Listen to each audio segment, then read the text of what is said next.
Salam. I'm David here, offering a bit of a discussion about the Wheel of Fortune card in the tarot. And I encourage you to take this as a spark of insight, inspiration, a starting point for your journey of your own exploration, whether that is deepening your own understanding of self, or whether you're reading for someone else. Let this be a template, a starting point, not an end-all, be-all.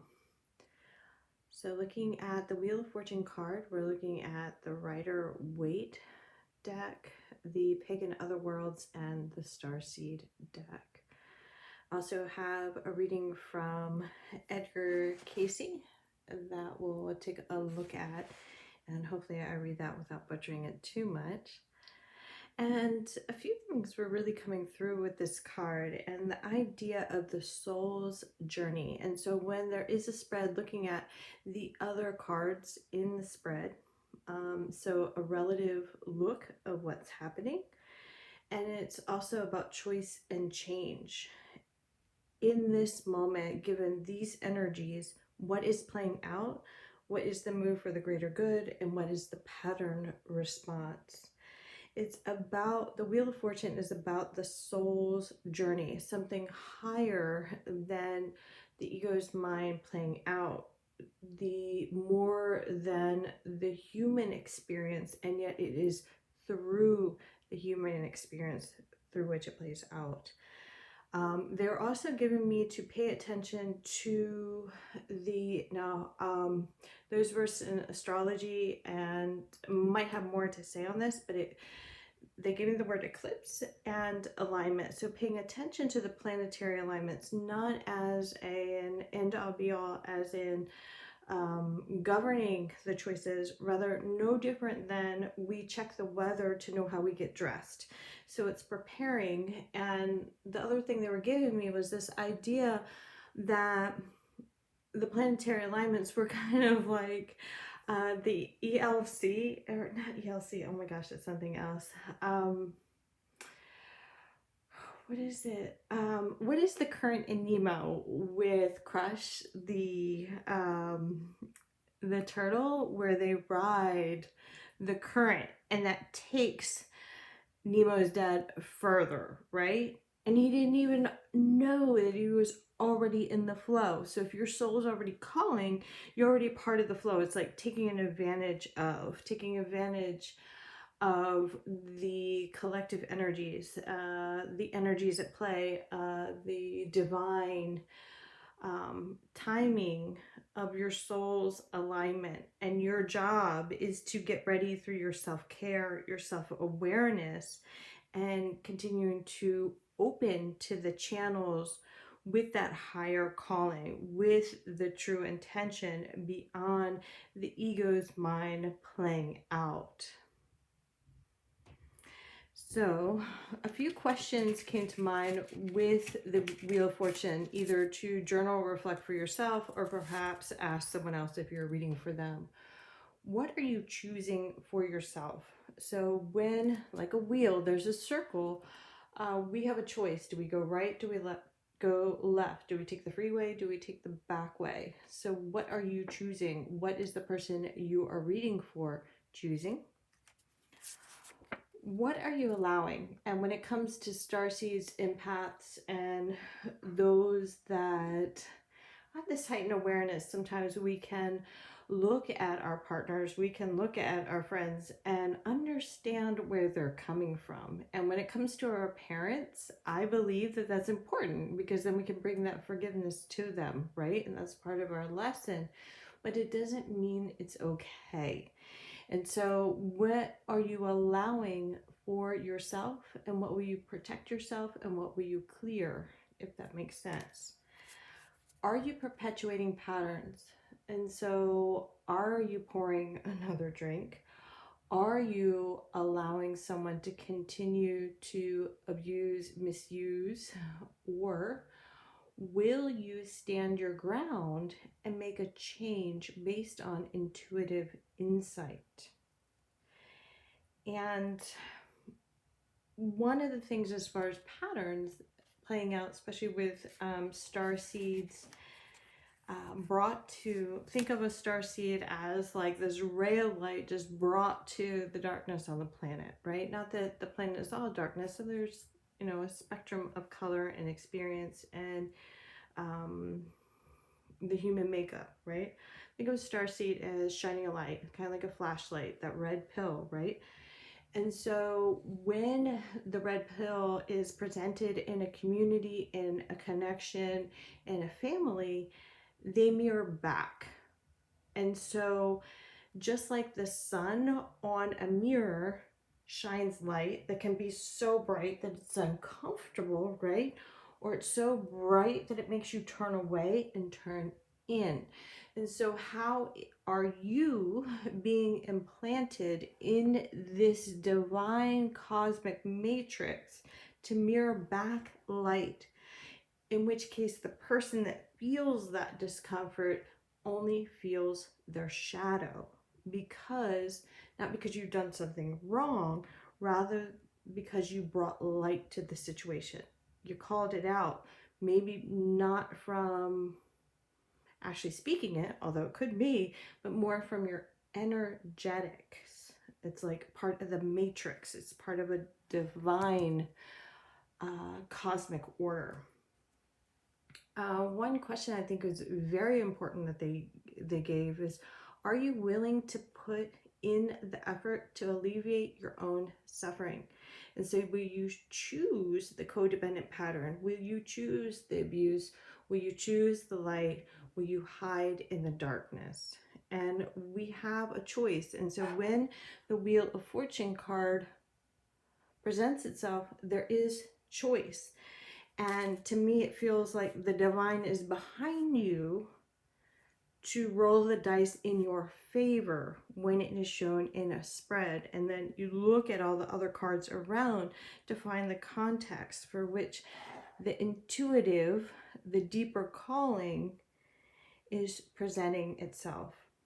When we look at the traditional Rider-Waite deck, it's like spinning the dice, and everything is kind of here for you, like written in the stars. Think about your choice rewriting the pattern, or that, you remember those books that you are like, if you choose this, go to this page, if you want to go this way, and it was like this adventure book. I remember that in elementary school. And so with the Akashic Records, there's a certain like outlook, this certain expectation, this certain possibility or blessing that is bestowed upon you. And it's your own choice. And based on your choice, it's rewritten, it's adjusted, it's edited. And as you transform, you provide a new opportunity, a new chapter. And notice that it's like, who's holding the burden? No one needs to hold the burden. It's an opportunity. And the story continues to play out. I chose the Pegan Otherworlds because I really like the bridge here in this deck. And the Leo energy, the line, it's like, we're the lioness if you want to take that energy on. It's when you choose your strength, your courage, your vulnerability to bridge the gap of what's presented. So this elemental quality, but again, like rising above.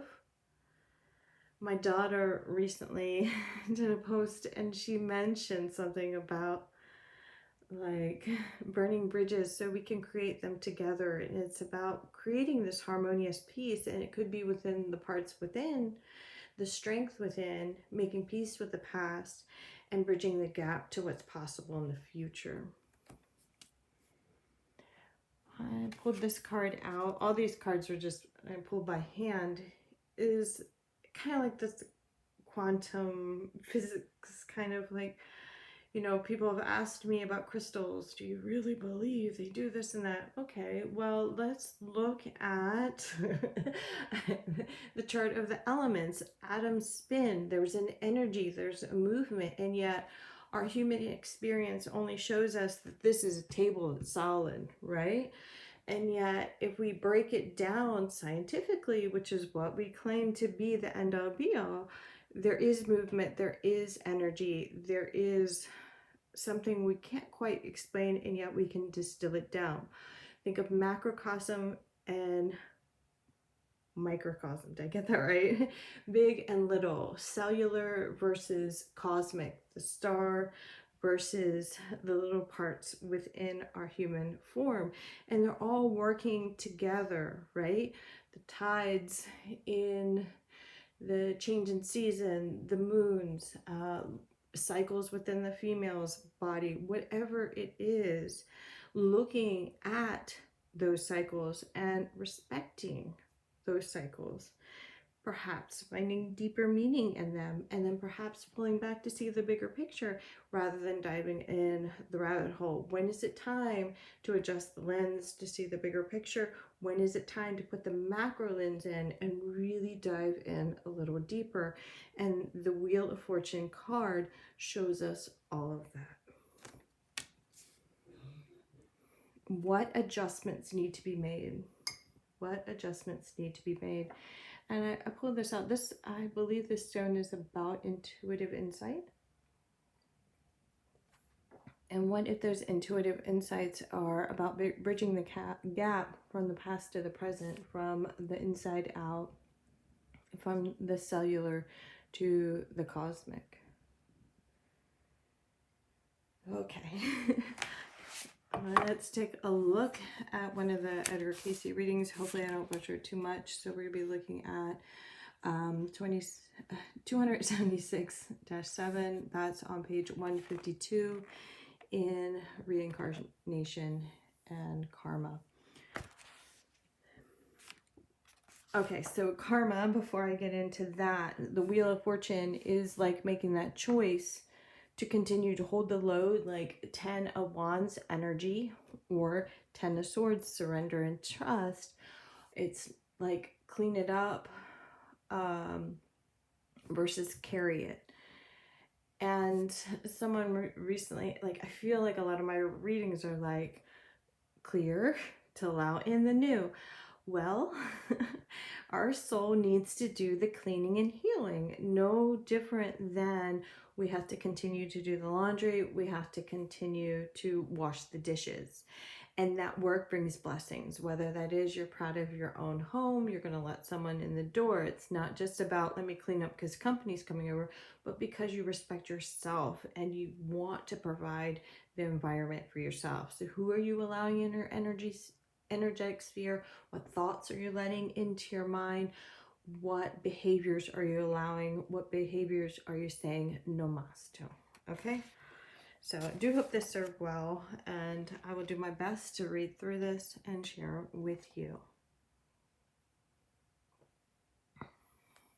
What has karma to do with this body? What is the fate or the destiny of such a soul?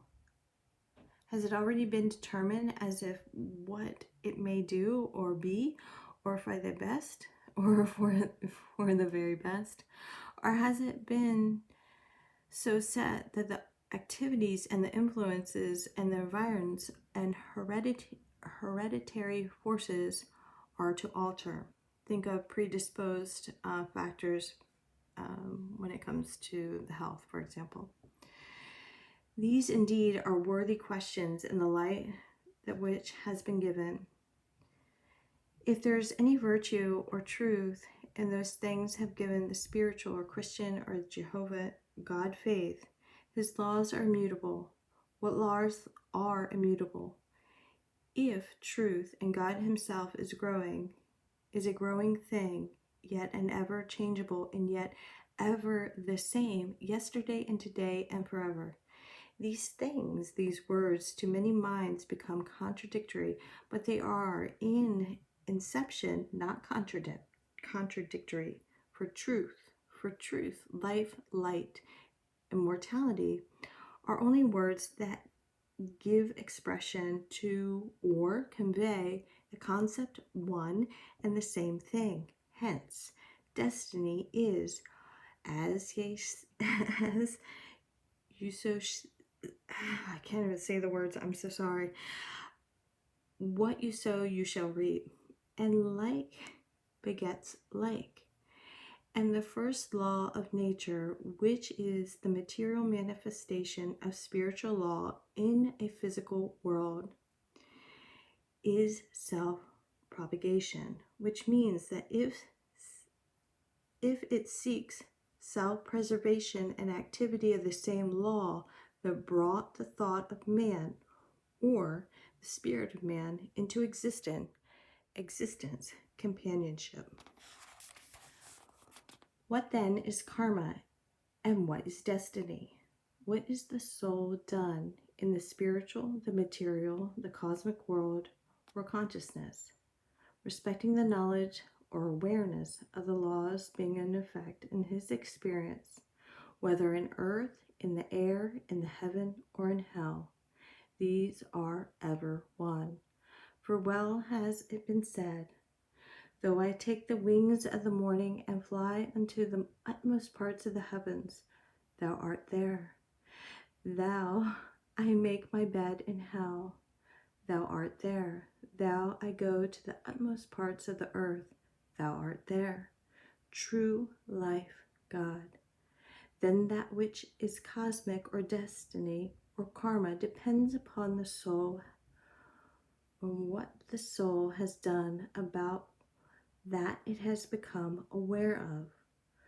What you say has this to do with the soul, this entity that, as we have been given, is well balanced and attuned to that will do by its own activating forces of its will, free will, its desire that arise from experiences in the mental, the spiritual, and material world, because it is thus making its destiny its karma. For he will stand in the steed, for by sin came death, by shedding of blood came freedom, freedom of consciousness into greater consciousness.